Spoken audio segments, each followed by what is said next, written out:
বন্ধুরে আমার ইরশাদুত তালিবিন কিতাবের মধ্যে এসেছে আল্লাহ রাব্বুল আলামিন জিবরাইলকে 600 ডানা দিয়ে সৃষ্টি করলেন। জিবরাইলের শুকরিয়া স্বরূপ 30,000 বছর নফল ইবাদত করলেন। কত হাজার? 30,000 বছর নফল ইবাদত করলো। 30,000 বছর নফল ইবাদত করার পরে আমার আল্লাহ একটা ডাক দিয়ে বলল, রে জিবরাইল, ও জিবরাইল, তোমাকে তো আমি নফল ইবাদতের অর্ডার দিইনি, কেন রে নফল ইবাদত করেছো? জিবরাইল ডাক দিয়ে বললেন, মনিব, তুমি আমাকে 600 ডানা দিয়ে সৃষ্টি করেছো, শুকরিয়া স্বরূপ নফল ইবাদত করলাম। আমার আল্লাহ একটা ডাক দিয়ে বললেন, রে জিবরাইল, তুমি সাক্ষী থাকো, আমি আল্লাহ কথা দিলাম রে, আমার হাবিবের উম্মতগুলো যদি অল্প কিছু সময় আমার হাবিবের সাথে প্রেমের ডুরি লাগাইয়া নফল ইবাদত করতে পারে, আমি অদ্বিতীয় জান্নাত দিয়ে পুরস্কৃত করব। বন্ধু, নবীর প্রত্যেকটা জবানের দিকে বন্ধু ইজ্জত করো রে, সম্মান করো, মর্যাদা দাও, নবীকে চিনো। আমি আপনাদেরকে আরেকটু সোজা করে দেই। মাগরিবের পরে তারাবির নামাজ আছে না নাই? কয় রাকাত? জোরে বলেন। 6 রাকাত। মাশাআল্লাহ, তা নিশ্চয়ই পরে এই জন্য বলতে পারছেন জড়তাহীন ভাবে, ঠিক কিনা বলেন? এই শব্দ কিন্তু জড়তাহীন শব্দ, কিন্তু ঠিক কিনা? কারণ যখন অনেক বেশি অ্যানালাইসিস থাকবে, রিহার্সাল থাকবে, চর্চা থাকবে, স্টাডি থাকবে, তখন কিন্তু জড়তাহীন ভাবে সব সম্ভব। যখন এটা থেকে দূরে থাকবো তখন বেশি বেশি জড়তা থাকবে। বন্ধু শোনো গো, আমার নবীজি আমাদেরকে নিয়ামতের খবর দিয়েছে। আমার কোন বান্দা বান্দি, আল্লাহর কোন বান্দা বান্দি, কোন মহিলা অথবা পুরুষ মাগরিবের নামাজটা পড়ার শেষে, মাগরিবের নামাজটা শেষ করার পরে প্রয়োজন ছাড়া কোনো কথা বলবে না। বিশেষ যদি কোনো জরুরি বাসা থাকে, কথা বলতে হয় বলবেন, অন্যথায় চুপচাপ তারাবির নামাজ 6 রাকাত পড়বেন। নবীজি জানিয়ে দিয়েছে, উম্মত শুনে রাখো, মাগরিবের পরে চুপচাপ যদি আদবের সাথে 6 রাকাত তারাবির নামাজ পড়তে পারো, তাহলে তোমার আমলনামায় 12 বছরের নফল ইবাদতের সওয়াব দেওয়া হবে। যদি একদিন এইভাবে আদবের সাথে তারাবির পড়তে পারো। কেমন করে করতে হয়, নবীকে কেমন করে বন্ধু ভালোবাসতে হয়। আজকে যদি আমার নবী যদি হুসাইনকে হরিণ দিতে না পারতেন, এখানে একটা প্রশ্ন থাকতো কিনা বলেন? কিন্তু বন্ধু, আমার নবীর প্রেম আল্লাহ রাব্বুল আলামিন এত গভীরভাবে করেছেন, এই প্রেমের কারণে হরিণ পাগল হয়ে তার 2 নাম্বার বাচ্চা নবীজির কলিজার টুকরার জন্য বরাদ্দ। আপনারা সবাই জানেন আবু বকর সিদ্দিককে সাপে কামড় দিয়েছিল, জানেন কি জানেন না? কিন্তু বন্ধু কেন কামড় দিয়েছিল সেটা কি জানেন? শুনছেন? আচ্ছা, যদি শুনে থাকেন আপনি আবার শুনেন, আজকে আরো বেশি সেটিং হবে বন্ধু। যদি শুনে থাকেন তাহলে ভালো, না শুনলে আরো বেশি মজা লাগবে। আমি আপনাদেরকে বলি, আমার নবী যখন বন্ধু হিজরতের জন্য রওনা দিলেন, গুহার মধ্যে ঢুকেছিলেন, আপনারা জানেন? জানেননি? দুশমন নবীকে মেরে কতল করে ফেলবে। আবু জাহেল 100 ওটের কি দিল? ঘোষণা দিল, যদি নবী মুহাম্মদকে ধরে দিতে পারো কতল করে ফেলবো। নাউজুবিল্লাহ। বন্ধু, মাত্র শাহ নবীর সঙ্গে প্রেমের ডুরি লাগাইছে। কি করেছে? মাত্র শাহ নবীর সঙ্গে প্রেমের ডুরি লাগাইলো। ও বন্ধু, গুহায় মক্কার মধ্যে মাত্র সাবু জাল বুনে দিল। বর্ণ 2টা পাখি আসিয়া এখানে বন্ধু বাসা বনে ডিম তাৎক্ষণিকভাবে ডিম পেড়ে ডিম তা দিতে শুরু করলো। আপনারা জানেন কিনা জানি না, যেই 2টা কবুতর কয়টা? যেই 2টা কবুতর ওই যে হিজরতের রাত্রিতে গুহার মুখে বসে ডিম পেড়ে তা দিয়েছিল, ওই 2টা কবুতরের বংশধরে হলো খানায় কাবার আশেপাশে যতগুলো কবুতর আছে।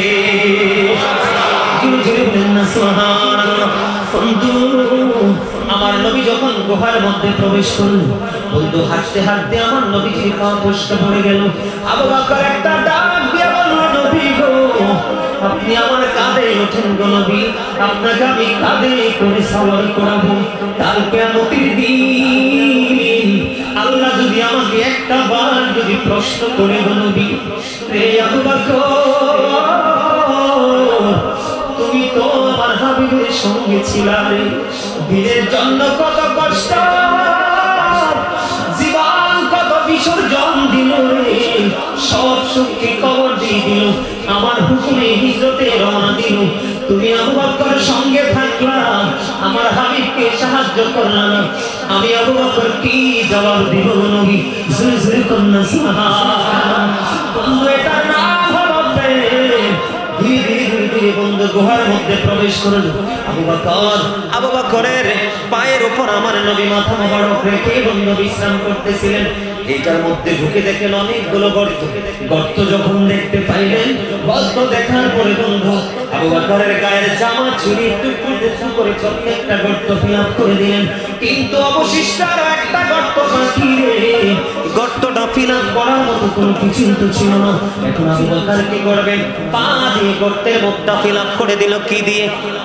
পা দিয়ে গর্তের মুখটা ফিলাপ করে দিল। গর্তের মুখটা পাটা লাগাইতে দেরি বিষাক্ত সাপ সবল মারতে দেরি করলো না। জোরে জোরে আল্লাহু আকবার। আপনারা একটাবার বলেন, আবু বকর যে আমার নবীর সঙ্গী, সাপ কি ছিলেন না? আল্লাহ কি দেখে না? তাহলে কেন গো নবীর সঙ্গী কি বিষাক্ত সাপে সবল মারলো? নিশ্চয়ই বড় ধরনের কোন রহস্য আছে। কথা বলেন না, রহস্য আছে না নাই? রহস্যটা হলো কি? আবু বকরকে মারার জন্য, তাকে ধ্বংস করার জন্য সাপটা সবল মারেনি। সাপটা একটা ডাক দিয়ে বলল, রে আবু বকর, এই গর্তের মধ্যে আমার বসবাসের বয়স আজ পর্যন্ত হিসাব হলো 1500 বছর। জোরে জোরে কন্যা সুবহানাল্লাহ। কত শত বছর রে আবু বকর? আজকে 1500 বছর আজকে পূর্ণ হলো রে। আমি এই গর্তের মধ্যে অবস্থান করতেছি আবু বকর, শুধু প্রাণীর নবীর একটু দিদারের আশা। আবু বকর তুমি পা সরায়া নাও, আমি প্রাণটা ভরে আমার প্রাণের নবীকে দেখবো। জোরে জোরে বলেন না সুবহানাল্লাহ। আবু বকরকে ধ্বংস করার জন্য নয়, আবু বকরকে চিরতরে নিশ্চিহ্ন করার জন্য নয়, পা সরায়া নেওয়ার জন্য শুধুমাত্র সংকেত দিয়েছে।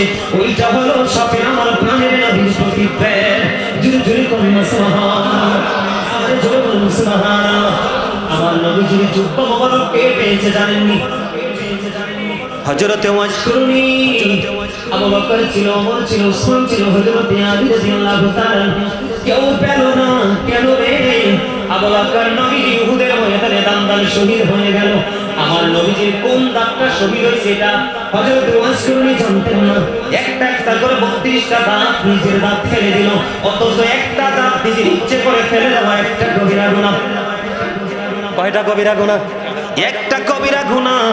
এখন বর্তমান যুগের নবযুগের নব্য ইয়াজিদরা আয়েশা বলে এটা নাকি সুন্নিরা বানায়া বলে, কিন্তু আমি বলবো নবী সম্পর্কে গবেষণা করে দেখো, এর চেয়ে আরো প্রেমময় খবর তোমরা খুঁজে পাবা।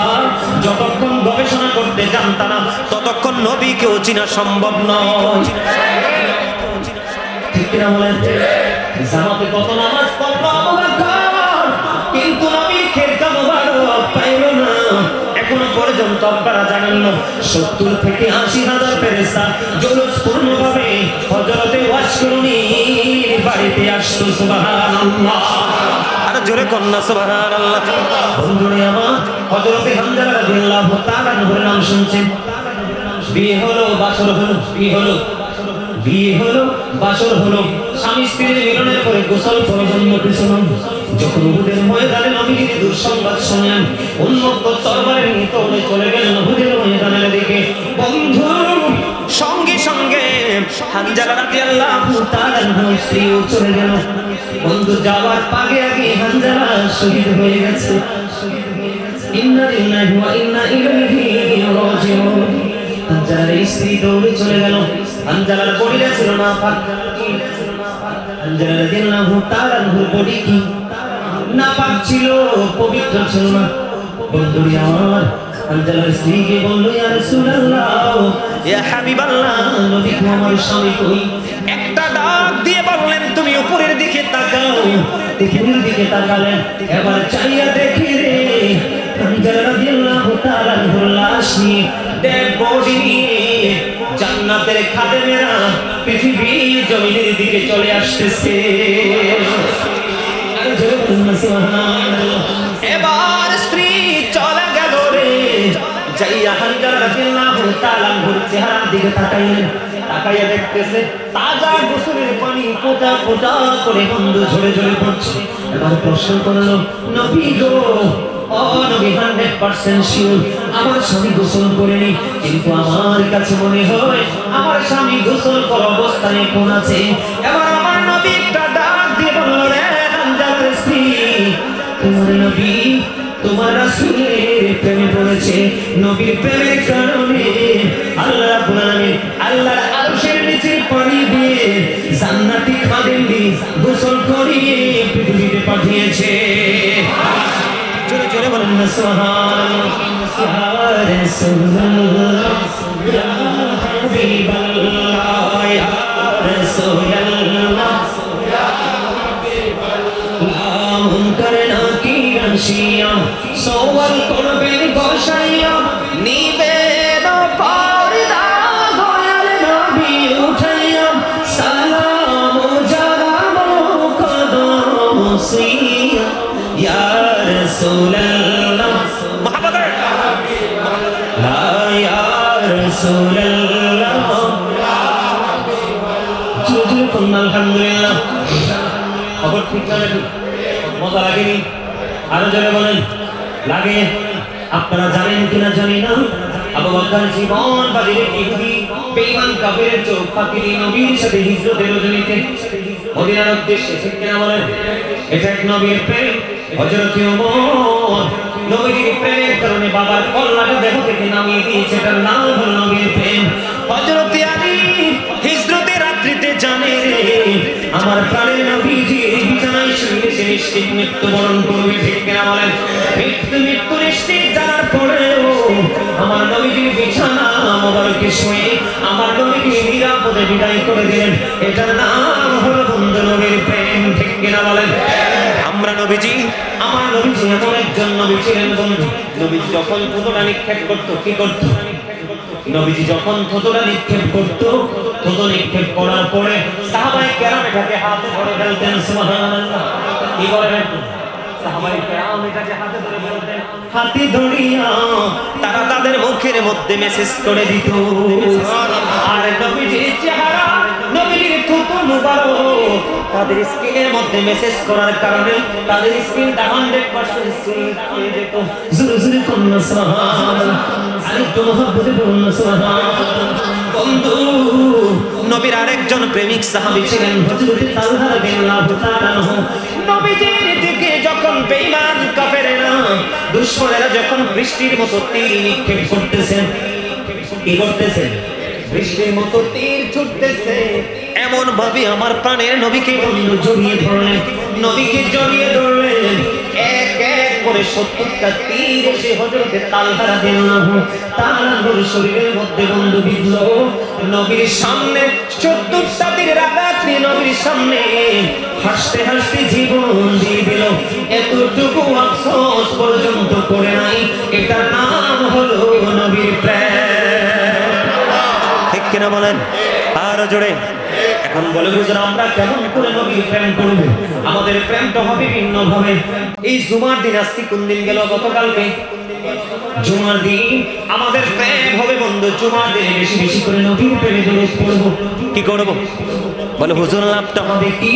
নবীর সাথে প্রেমের ডুরি লাগিয়ে যদি জুমার দিনে 80 বার দরুদ পড়তে পারো, তাহলে 80 বছরের সগীরা গুনাহ আমার আল্লাহ মাফ করে দিবে। জোরে জোরে সুবহানাল্লাহ। আরো জোরে। বন্ধুরে আমার, হযরত আনাস রাদিয়াল্লাহু তাআলা আনহু থেকে হাদিস বর্ণিত। হাদিস কানে এসেছে দাইরামি শরীফের মধ্যে। আমার নবী, আপনার নবী সরকারে মদিনা, তিনি বলে দিয়েছেন বন্ধু, মদিনাওয়ালার সাথে প্রেমের ডুরি লাগাইয়া কেউ যদি প্রতিদিন 1000 বার দরুদ পড়তে পারে, কতবার? কথা বলেন না, মুখস্থ করেন। কতবার? প্রতিদিন, পুরো দিন 24 ঘন্টার মধ্যে 1000 বার যদি কেউ দরুদ পড়তে পারে, সে জান্নাত না দেখা পর্যন্ত মরণ হবে না। এভাবে প্রেম করবেন বন্ধুরে আমার।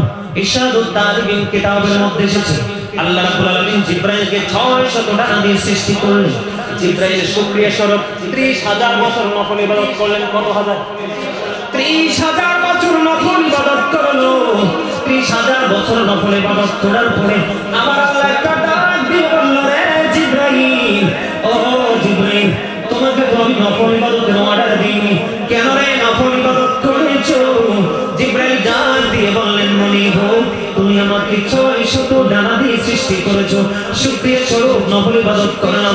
আমার আল্লাহ একটা ডাক দিয়ে বললেন, রে জিবরাইল তুমি সাক্ষী থাকো, আমি আল্লাহ কথা দিলাম রে, আমার হাবিবের উম্মতগুলো যদি অল্প কিছু সময় আমার হাবিবের সাথে প্রেমের ডুরি লাগাইয়া নফল ইবাদত করতে পারে, আমি অদ্বিতীয় জান্নাত দিয়ে পুরস্কৃত করব। বন্ধু, নবীর প্রত্যেকটা জবানের দিকে বন্ধু ইজ্জত করো রে, সম্মান করো, মর্যাদা দাও, নবীকে চিনো। আমি আপনাদেরকে আরেকটু সোজা করে দেই। মাগরিবের পরে তারাবির নামাজ আছে না নাই? কয় রাকাত? জোরে বলেন। 6 রাকাত। মাশাআল্লাহ, আপনারা নিশ্চয়ই পড়েন, এই জন্য বলতে পারছেন জড়তাহীন ভাবে, ঠিক কিনা বলেন? এই শব্দ কিন্তু জড়তাহীন, ঠিক কিনা? কারণ যখন অনেক বেশি অ্যানালাইসিস থাকবে, রিহার্সাল থাকবে, চর্চা থাকবে, স্টাডি থাকবে, তখন কিন্তু জড়তাহীন ভাবে সব সম্ভব। যখন এটা থেকে দূরে থাকবো তখন বেশি বেশি জড়তা থাকবে। বন্ধু শুনো গো, আমার নবীজি আমাদেরকে নিয়ামতের খবর দিয়েছে। আমার কোন বান্দা বান্দি, আল্লাহর কোন বান্দা বান্দি, কোন মহিলা অথবা পুরুষ মাগরিবের নামাজটা পড়ার শেষে, মাগরিবের নামাজটা শেষ করার পরে প্রয়োজন ছাড়া কোনো কথা বলবে না। বিশেষ যদি কোনো জরুরি বাসা থাকে, কথা বলতে হয় বলবেন, অন্যথায় চুপচাপ তারাবির নামাজ 6 রাকাত পড়বেন। নবী জানিয়ে দিয়েছে, উম্মত শুনে রাখো, মাগরিবের পরে চুপচাপ যদি আদবের সাথে 6 রাকাত তারাবির নামাজ পড়তে পারো, তাহলে তোমার আমলনামায় 12 বছরের নফল ইবাদতের সওয়াব দেওয়া হবে। যদি একদিন এইভাবে আদবের সাথে তারাবি পড়তে পারো, জোরে কোন সুবহানাল্লাহ।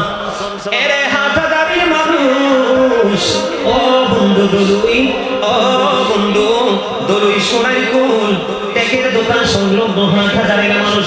আমি আরেকটা তথ্য দিব, এই যে জুমার দিন আমরা প্রতিদিন প্রত্যেকটা জুমায় আমরা পড়ে যেতে পছন্দ করি শেষে, ঠিক কিনা বলেন? আমাদের একটা প্রচলিত একটা আইনে রূপান্তরিত হয়েছে জুমার দিনে সবার শেষে যাওয়া, ঠিক না ঠিক? আজকে আপনাদেরকে আমি তথ্য দিব বন্ধু, কারণ আমার সময় খুব অল্প, কাজ অনেক বেশি, এই জন্য রেফারেন্স গুলো দেই না। বন্ধুরে আমার নবী বলেছেন, কেউ যদি জুমার দিনে যদি সবার আগে মসজিদে আসতে পারো এবং সবার পরে যদি মসজিদে বন্ধু যাই, মসজিদ থেকে বের হতে পারো, বুঝতেছেন আমার কথা? যেই ব্যক্তি সবার আগে জুমার দিনে মসজিদে আসবে এবং সবার পরে তিনি মসজিদ থেকে বের হয়ে যাবে, আমার নবী জানিয়ে দিয়েছেন, বন্ধু তুমি মসজিদ থেকে সবার শেষে বের হয়ে যাওয়ার সময় যত দূর থেকে তুমি বাড়ি, যত দূরে তোমার বাড়ি, যত দূর থেকে তুমি মসজিদে আসবা, কোন গাড়ি দিয়ে না, কোন রিক্সা দিয়ে না, কোন অটো দিয়ে না, কোন সিএনজি দিয়ে না, আসবা তুমি হেঁটে হেঁটে এবং সবার পরে বের হয়ে যাবেও তুমি হেঁটে হেঁটে, কোন বাহন তুমি ব্যবহার করবা না, রিক্সা, অটো, সাইকেল অসুস্থ হলে সেটা ভিন্ন কথা। বন্ধুরে আমার নবী বলেছেন, প্রত্যেকটা কদমের বিনিময়ে তোমার আমলনামায় 1 বছরের নফল ইবাদতের সওয়াব দেওয়া হবে। এখন আসরের সুন্নত মানুষ পড়ে না, ঠিক কিনা বলেন? আসরের সুন্নত ম্যাক্সিমাম মানুষ পড়ে না, এশারের সুন্নত আগেরটা ম্যাক্সিমাম মানুষ পড়ে না। জেনে রাখেন, ইচ্ছে করে যদি কোনো অজুহাত ছাড়া, ইচ্ছে করে যদি কেউ আমার নবীর একটা সুন্নাতকে বন্ধ বর্জন করে, আমার নবী কিয়ামতের দিন উম্মত বলে স্বীকার করবে না, সারাটা জীবন ফজর ফরজ করবেন, ওয়াজিব করবেন, লাভ হবে না। সিনায় নবীর সুন্নাত মানে নবীর প্রেম, নফল বাণী হলো নবীর প্রতি অতিরিক্ত প্রেম। যার মনে যত বেশি প্রেম, সে তত বেশি নবীর কাছাকাছি থাকবে কিয়ামতের দিন। নবীজি যার কাছে থাকবে তার কোনো বিপদ আছে, টেনশন আছে? কোনো টেনশন নাই, কারণ নবীজি একমাত্র বন্ধু, কাল কিয়ামতের দিন নবীজির সুপারিশ কবুল হবে। সুবহানাল্লাহ বলেন। আমার নবীজির পবিত্র জবান মোবারকের কথা, নবীজির ঠান্ডার নিচে সকল নবী আশ্রয় নেবে। যখন আপনারা হতাশ হয়ে যাবেন, আপনাদেরকে আশার আলো দিবে আমার নবী। যখন আপনারা বাকরুদ্ধকর পরিবেশের মুখোমুখি হবেন, আপনাদের পক্ষ হয়ে জবান করবে আমার নবী। যখন আপনারা দিশেহারা হয়ে যাবে, আপনাদেরকে পথে দিশা দেবে আপনার আমার প্রাণের নবী। সুবহানাল্লাহ। শুধু তাই নয়, নবীর সর্বপ্রথম জান্নাতের কর্ণা দিবে। কি দিবে? কথা বলেন না কেন? তার মানে সর্বপ্রথম জান্নাতের গেটে নক করবে আমার নবী। জান্নাতের পাহারাদার দরজাটা খুলবে, খোলার পরে প্রশ্ন পরিচয় জানতে চাইবে। ফেরেশতা জানে কি জানে না, চিনি কি চিনে না। যদি কথা না হইতো আমাদের কাছে কিন্তু মেসেজ আসতো না, ঠিক কিনা বলে? এটা কিন্তু হাদিস হয়, আমাদের কাছে আসতো না। আমার নবীজি বলবে, তার পরিচয় দিবে। পরিচয় দিতে দেরি রে আমার নবীকে বন্ধু জান্নাতে ঢোকার অনুমতি দিবে। ফেরেশতা একটা ডাক দিয়ে বলবে, নবী গো, ও প্রাণের নবী, আপনি যতক্ষণ না পর্যন্ত এই জান্নাতে কদম না দিবেন, আপনার উম্মত যতক্ষণ না পর্যন্ত জান্নাতে কদমটা না দিবে, ততক্ষণ পর্যন্ত জান্নাতের গেট খোলার অনুমতি আমার আল্লাহ দেয় না। জোরে জোরে বলেন না সুবহানাল্লাহ। আপনাদেরকে আমি আরো একটা মজার খবর দিই। আমার নবীজি যখন সর্বপ্রথম জান্নাতে কদমটা বাড়িয়ে দিবে, নবীর সঙ্গে বিশাল একটা উম্মত সর্বপ্রথম নবীর সাথে জান্নাতে কদম দিবে।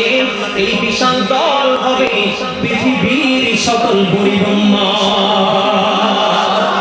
জোরে জোরে বলেন না সুবহানাল্লাহ। আজকে পৃথিবীর বুকে আপনাদের গবেষণা করে দেখবেন, আজকে পৃথিবীর বুকে নবীর সাথে যত দুশ্মনী করছে বড় লোকরা, টাকাওয়ালারা, কথা বলেন, গরিব এবং মধ্যবিত্ত মানুষগুলো নির্বিঘ্নে নির্দ্বিধায় নবীর ভালোবাসার হৃদয়ে ধারণ করেছে। পৃথিবীর বুকে যতই নবী রাসূল এসেছিল, সর্বপ্রথম গরিবরাই আগে নবীর প্রতি ঈমান এনেছে। গরিবদের জান্নাতে বসবাসের বয়স 500 বছর পার হয়ে যাবে, বড়লোকরা হিসাব দেওয়ার মধ্যেই থাকবে। এই জন্য আমি সব সময় বলি, the rich are not always happy, ধনীরা সব সময় সুখী নয়। The poor are born to suffer, গরিবরা জন্মগ্রহণ করেছে দুঃখ ভোগের জন্য। ঠিক কি না? এই পৃথিবীতে গরিবদের কোনো দাম নেই, এই পৃথিবীতে গরিবের কোনো মূল্য, কিন্তু সত্যিকারের যারা ধনী, বুখারী এবং মুসলিম শরীফের মধ্যে সেটা হাদিস খানা, রাবী হলেন হযরত আবু হুরায়রা রাদিয়াল্লাহু তাআলা আনহু। আমার নবী বলেছেন, প্রকৃত ধনী হলো তার টাকার ধনে, বাড়িঘর, জায়গা জমি, বিল্ডিং এর ধনে যে ধনী, সেই ধনী নয়। আসল ধনী হলো আত্মার ধনী, সেই আত্মায় ভরা আছে আল্লাহর রাসূলের প্রেম। ঠিক কি না বলেন? আর জোরে আমার কথা কি বুঝে আসছে? নফল ইবাদত নিয়ে আলোচনা করলে অনেক গর্ব, আপনাদের টপিক সাকারে মোটামুটি করে আপনাদের সাকারে মোটামুটি করে দিয়ে দিলাম, কারণ আমার সময় খুব অল্প, তার জন্য বেশি। এবার আসেন, নবীজি সম্পর্কে আমি মিলাদ নিয়ে আসার আনন্দ নিয়ে কথা বললাম, প্রেম নিয়ে কথা বললাম, রাসূলের সুন্নাতকে মানলে কি ফজিলত সংক্ষিপ্ত আকারে কোট করে করে বলছি। এবার আপনাদেরকে দলিল ভিত্তিক প্রমাণ দিব নবীজির মর্যাদা কত বেশি আমার আল্লাহ দিয়েছেন। শুনবেন তো নাকি চলে যাব? আমি একটা গজল লিখছি, 2টা লাইন শোনাবো, শুনবেন? আমি কিন্তু শুধু বক্তা নই, আমি কিন্তু একজন রাইটার। রাসূলের শানে অনেক লিখেছি, এখন একটা বই আমি কমপ্লিট করে ফেলেছি লেখা দিয়ে, আলহামদুলিল্লাহ বলে। আরো জোরে, তার মধ্যে যেই রাসূলের প্রেমের যে নাত আমাকে সবচেয়ে বেশি কাঁদিয়েছে, সেটা আমি আপনাদেরকে একটু শোনাবো। কিন্তু প্রেম নিয়ে আলোচনা করছি, পারলে আমার সাথে একটু গাইবেন, রাজি আছেন? শুনবেন? পারলে গাইবেন তো? হাদিয়া দিবেন। আপনারা বোঝেন না কেন? আপনাদেরকে আমি পরীক্ষা করলাম, হাদিয়ার কথা বলাতে জি বললেন না কেন? আমি কি হাদিয়ার জন্য আসছি আপনাদের কাছে, গজল গিয়ে নেওয়ার জন্য না? হ্যাঁ, এটা তো ভালো করে বলেন না। এতক্ষণ আপনাদেরকে কি বুঝাইছি? মা, বাবা, স্বামী, ভাই পর্যন্ত শহীদ হয়ে গেল, তিনটা খবর পেল হযরত মুস্তাফা, 1 সেকেন্ডের জন্য দাঁড়ালো না, শুধু দৌড়ায় নবীর প্রেমে। সেটার নাম হলো প্রেম। এগুলো আবার অনলাইন থেকে কালেক্ট করবেন, আমি লিখেছি, একটু গাইবো, আমি লিখেছি। তুই যে সুন্দর নূর নবীজি, নামটি মধুমাখা, তুমি ছাড়া শূন্য জীবন, আমি যে বড় একা। বলি এই তো যে সুন্দর নূর নবীজি, নামটি মধুমাখা, তুমি ছাড়া শূন্য জীবন, আমি যে বড় একা। পারা মন যায় কাঁদে দুনিয়া পায়ে যদি গো পাবো হাসরেতে নেই তো কোনো ভাবনা রাসূল তুমি জাহান সখা বুঝি সুন্দর নূর নবীজি নামটি মধুমাখা তুমি ছাড়া শূন্য জীবন আমি জীবন নবী ছাড়া আমাদের দাম আছে? অনেক লম্বা গজল ছোট্ট করে একটু শোনাইলাম। অনেক গজল লিখেছি রাসূলের শানে, অনেক। আপনারা যারা অনলাইনে আমার আলোচনা শুনেন, যে গজলগুলো শুনেন মধ্যে ম্যাক্সিমাম আমার লেখা এবং আমার শো। এখানে অনলাইনে আলোচনা শুনেন এমন কি কেউ আছে? আমার মনে হয় খুব কম। কে কে আছেন তুলেন তো? কে কে আছেন তুলেন তো? কে কে আছেন তুলেন? আপনারা আলহামদুলিল্লাহ। যেগুলো অনলাইনে আমার আলোচনা শুনে এগুলো সব দিলে মুখে হাসি, মানে হাসি দেখি বুঝতে পারছি যে এখানে কিছু একটা রহস্য আছে। আলহামদুলিল্লাহ আছে। আর জোরে আছে। নবী আমার এবার আমি আপনাদেরকে নবীজির শান, নবীজির মর্যাদা, নবীজিকে কতটুকু মর্যাদা আমার আল্লাহ নিজে দিয়েছেন এই যুগে একটুখানি শোনাবো, শুনবেন। ছোট্ট করে বলবো, শুনবেন। বন্ধু, শুধু ঈমানকে মজবুত করার জন্য কাকে? কারণ আমার নবীর প্রেম হলো আপনার আমার জন্য ঈমান। সর্বপ্রথম আমি আপনাদেরকে বলে দিতে চাই আল্লাহ রাব্বুল আলামিন কেমন ভাবে মর্যাদা দিয়েছেন। বন্ধু, ডক্টর আহমদ পেয়ারা বাগদাদি পীর সাহেব কেবলা শাহপুর দরবার শরীফের পীর সাহেব, যিনি আমেরিকার বোস্টন মসজিদের মতো জায়গায় তিনি কি ছিলেন, যিনি সিরিয়ার তিনি লেকচারার হিসেবে ছিলেন। বন্ধু, আমেরিকার বোস্টন মসজিদে 1980 সালে তিনি কি করলেন? বাহাসে গেলেন। 150 জন বিজ্ঞান সুপারিনটেন্ডেন্ট ছিলেন একদিকে, ডক্টর আহমদ পেয়ারা বাগদাদি ছিলেন একদিকে। বাহাসটাকে আমি বলবো, ওনারা বক্তব্য দিয়েছেন, ইহুদিরা বক্তব্য দিয়েছেন, English love is not good for God is love। তাদের ভাষাটা আমি বলছি। এরা বলবেন যেজন প্রেম করে না সেজন আল্লাহকে জানে না, for God is love, আল্লাহ প্রেম। কিন্তু ডক্টর আহমদ পেয়ারা বাগদাদি তিনি বললেন নো। তিনি বলেছেন সে বলুন, if you do love Allah, যদি তোমরা আল্লাহকে ভালোবেসে থাকো, ফলোমি মুহাম্মদ সাল্লাল্লাহু আলাইহি ওয়াসাল্লাম। আওয়াজ করে বলুন সুবহানাল্লাহ। খেয়াল করবেন কিন্তু এরা কি বক্তব্য দিয়েছেন? যেজন প্রেম করে না সেজন আল্লাহকে জানে না, for God is love, আল্লাহ প্রেম। কিন্তু ডক্টর আহমদ পেয়ারা বাগদাদি বললেন নো, সে বলুন, if you do love Allah, যদি তোমরা আল্লাহকে ভালোবেসে থাকো, তার মানে আল্লাহকে যদি তোমরা পাইতে চাও, ভালোবাসো, তাহলে কি করতে হবে? ফলোমি মুহাম্মদ সাল্লাল্লাহু আলাইহি ওয়াসাল্লাম, মুহাম্মদ সাল্লাল্লাহু আলাইহি ওয়াসাল্লামের অনুগত হয়ে যাও। লাভ হবে কি? আল্লাহ উইল লাভ ইউ, আল্লাহ তোমাদেরকে ভালোবাসবে, and forgive your sins, আল্লাহ তোমাদেরকে ক্ষমা করে দেবে। হুজুর, এই বক্তব্য আল্লাহ দেয়নি, বক্তব্য দিয়েছেন ডক্টর আহমদ পেয়ারা বাগদাদি। একদিকে 150 জন ধর্মযাজক, ঠিক কিনা বলেন? আরেকদিকে বাংলাদেশ একটা ছোট্ট দেশ, এই বাংলাদেশ থেকে ছোট্ট একজন আল্লাহর ওলি গেলেন, নবীর প্রেম বন্ধু সিনাই করে নিয়ে গেলেন। বন্ধু, বলতে দেরি রে, সবার মাথাটা নিচু করে দিয়েছে, ওনার বক্তব্যকে খণ্ডন করতে পারলেন না। এটা আল্লাহ রাব্বুল আলামিন ডক্টর আহমদ পেয়ারা বাগদাদি তিনি তাদের ভাষায় জবাব দিয়েছেন, কিন্তু বক্তব্য তো ডক্টর আহমদ পেয়ারা বাগদাদির নয়। এই বক্তব্য হলো আল্লাহ রাব্বুল আলামিন। আল্লাহ রাব্বুল আলামিন বলেছেন, কুল ইন কুনতুম তুহিব্বুনাল্লাহ ফাত্তাবিউনি ইউহিব্বুকুমুল্লাহু ওয়া ইয়াগফির লাকুম যুনুবাকুম ওয়াল্লাহু গফুরুর রহিম। আল্লাহু আকবার বলতে পারেন না? ওয়াজ করতেছি আমি আর ক্লান্ত হয়ে পড়তেছেন আপনারা। এটা কত হইলো? কি রে কত হইলো? কি রে কত হইলো? আজরে বলেন না সুবহানাল্লাহ। আপনারা মজা পান নাই তো এইজন্য সুবহানাল্লাহ বলতে পারেন নাই।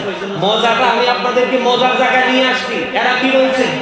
He that love it not know it not God, for God is love। যেজন প্রেম করে না সেজন আল্লাহকে জানে না, for God is love, আল্লাহই প্রেম। কিন্তু আল্লাহ বলতেছে নাও, আমার সাথে সারা জীবন প্রেম করলো আমি রাজি নই, আমার হাতের কাছে আগে যাও, তারপরে আমার বক্তব্যটাই আমি আপনাদেরকে বুঝাইতে চাইতেছি, কিন্তু আপনারা তো মজা বুঝতেছেন না। এরা বলতেছে আল্লাহর সাথে প্রেম করো, ডক্টর আহমদ পেয়ারা বাগদাদি বলতেছে আল্লাহর কথাই যে তোমরা আল্লাহকে পেতে চাইলে আগে কার কাছে যাও? সরকারে মদিনার কাছে যাও। জোরে জোরে কান্না সুবহানাল্লাহ। সরকারে মদিনার দাম আছে না? আরে জোরে। ডক্টর আহমদ পেয়ারা বাগদাদি তিনি একটা কিতাব লিখেছেন হুব্বুন নবী, প্রফিট লাভ মুহাম্মদ সাল্লাল্লাহু আলাইহি সাল্লাম। এই কিতাবের মধ্যে তিনি চমৎকারভাবে বয়ান করেছেন of all the great religious personalities of one prophet Muhammad রাসূলুল্লাহ সাল্লাল্লাহু আলাইহি ওয়াসাল্লাম ওয়াজ দ্য মোস্ট সাকসেসফুল। আওয়াজ দিয়ে বলেন আল্লাহু আকবার। তিনি বলেছেন কি, আগে আসেন, আপনার চেহারা দেখি না, আসেন। আমি আবার আমার মুসল্লিদের চেহারা চাইছে ওয়াজ করি, একটার আমার চোখের। আমার একটা ধর্ম কি জানেন, এখানে যদি 1 লক্ষ মানুষ এখন থাকতো, যতক্ষণ পর্যন্ত আমার এই 2 চোখের মনিতে 1 লক্ষ মানুষকে বন্দী যতক্ষণ না করতাম ততক্ষণ আমি আলোচনায় ঢুকতাম না। আপনারা অনলাইনে আমার আলোচনা শুনবেন। আমি পরিবেশকে যতক্ষণ আমার আওতায় আনতে না পারবো ততক্ষণ আমি আলোচনা করি না। কারণ হচ্ছে আমার নবী বলেছেন আলোচনা বিবেকবান মানুষের জন্য, বিবেকহীন মানুষের জন্য নয়। আমার রাসূল বলেছেন এই আলোচনা সচেতন মানুষের জন্য, গাফেলদের জন্য নয়, অসচেতন মানুষের জন্য নয়। ঠিক কিনা বলেন? এই যে আপনাদের পলকহীন দৃষ্টি আমাকে আলোচনা করার জন্য আরো বেশি উৎসাহ জুগিয়ে দিচ্ছে, আর এটাই হলো আমার রাসূলের আদর্শ। এই আমার নবী যখন আলোচনা করতেন সাহাবায়ে কেরাম কি আদবের সাথে বসতেন? কেমন আদবের সাথে বসতেন জানেন? আমার নবীজির সামনে মাথাটাকে নিচু করে এমন ভাবে বসতেন মনে হতো যেন তাদের ঘাড়ের পক্ষিটা বসে গেছে। সেটা আদব ছিল। আর আপনি আমি আলেমদেরকে ভালোবাসতে শিখেন, তবে ভণ্ডদেরকে না, নবীর প্রেমিকদেরকে। নবীর প্রেমিকদেরকে, কারণ তাদেরকে ভালোবাসলে আল্লাহর ভালোবাসা হয়ে যায়। এই খবর মনে হতে লইয়েছে, মাইক সারার খবর নাকি? মাইক সারতে হবে না তো, আলোচনা করতে পারবো। আলহামদুলিল্লাহ, বসুন। আরো জোরে।